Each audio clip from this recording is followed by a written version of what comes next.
Hello दोस्तों, स्वागत करता हूं आज की इस वीडियो में आपके लिए क्लास 12 के बायोलॉजी का ऑब्जेक्टिव क्वेश्चन। ठीक है, तो अभी सारा प्रश्न हम आपके एग्जाम के दृष्टि से बहुत ही वीवीआई सारा प्रश्न करा रहा हूं, तो प्लीज़ सारा प्रश्न को आप लोग अभी तक याद करते जाइए। ठीक है, याद करते जाइए सारा प्रश्न को। और इससे पहले वाले वीडियो में जो प्रश्न बताए हैं, जो सिर्फ आंसर वाला, तो याद कर लीजिएगा सारा प्रश्न को। देखिए, आज का प्रश्न कहता है जैव अवस्था में सबसे सुस्पष्ट इकाई को क्या कहते हैं, तो जीग कहते हैं। याद रखिएगा, जीग क्या कहते हैं, जीग। जैव अवस्था में सबसे सुस्पष्ट इकाई को क्या कहते हैं, जीग कहते हैं। याद रखिएगा।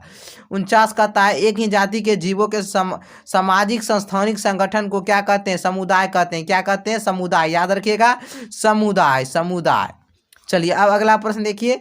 सिर्फ हम आंसर उसका बताऊंगा, आपको एक बार याद देखना है, याद करना है। बहुत इंपॉर्टेंट क्वेश्चन है सारा। कहता है इनमें से कौन बहुरूपता को दर्शाता है, इनमें से कौन बहुरूपता को दर्शाता है, तो मधुमक्खी।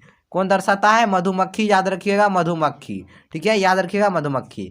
51 आबादी का प्रसरण किन पर निर्भर करता है, आबादी का प्रसरण किन पर निर्भर करता है, आगमन, आगमन बहिगमन, आगमन बहिगमन स्थानांतरण। तीनों की याद रखिएगा, आगमन बहिगमन स्थानांतरण। आपसे किस तरह से ऑब्जेक्टिव में पूछा जाएगा कि आबादी का प्रसरण किन किन किन पर निर्भर करता है। आपको ऑप्शन दिया रहेगा, ए आगमन, ऑप्शन नंबर बी दिया गया है बहिगमन, और सी नंबर ऑप्शन दिया रहेगा स्थानांतरण, डी नंबर ऑप्शन दिया रहेगा इनमें से सभी। तो आप किस में मारिएगा, इनमें से सभी में। ठीक है, चलिए। 53 देखिए, कहता है किन कारणों से आबादी सदा परिवर्तनशील होती है, तो भौतिक एवं जैविक। किन कारणों से आबादी सदा परिवर्तनशील होती है, भौतिक एवं जैविक कारणों से। ठीक है, घास स्थलीय पारिस्थितिक तंत्र में घास होपर है, तो प्राथमिक उपभोक्ता है। क्या है, प्राथमिक उपभोक्ता। याद रखिएगा, सिर्फ आंसर में बता रहा हूँ, प्राथमिक उपभोक्ता।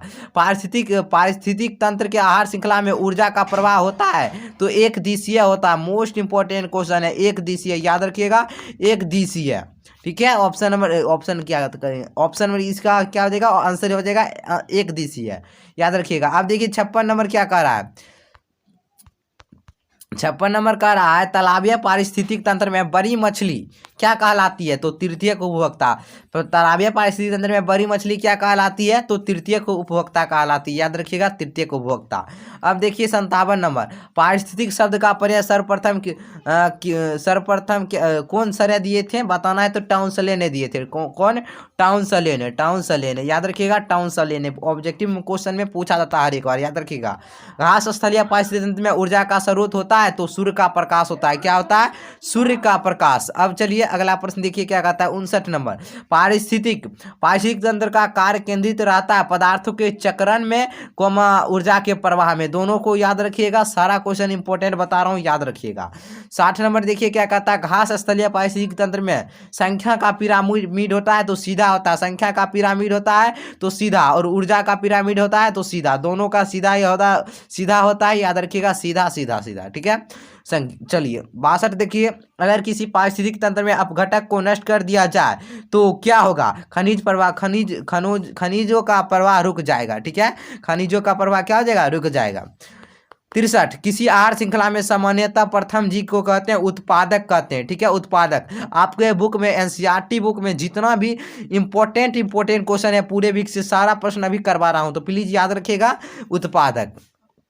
अब चलिए 64 नंबर कहता है किसी स्थान में होने वाले अनुक्रमण में होने वाले सबसे पहले स्थापित होने वाली समुदाय को क्या कहते हैं, तो अग्रगामी समुदाय कहते हैं। क्या कहते हैं, अग्रगामी समुदाय। और ठीक है, 63 देखिए, फॉस्फोरस किस रूप में मिट्टी में रहता है, अर्थोफॉस्फेट के रूप में।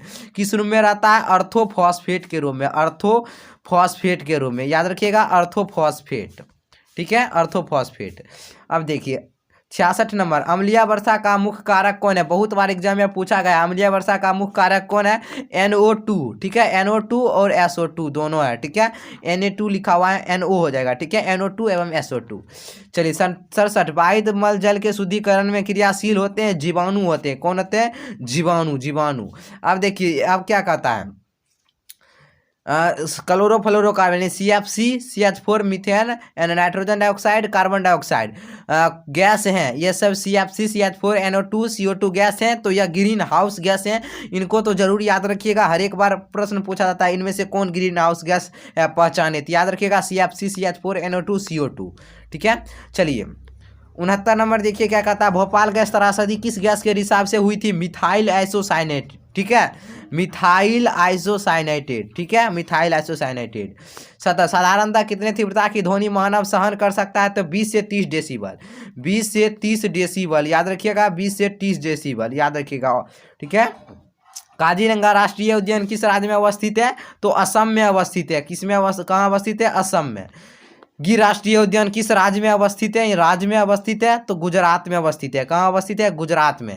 चलिए 73 नंबर देखिए, बांदीपुर राष्ट्रीय उद्यान कहाँ अवस्थित है? कर्नाटक में। बांदीपुर कहाँ अवस्थित है? कर्नाटक में, याद रखिएगा, कर्नाटक में।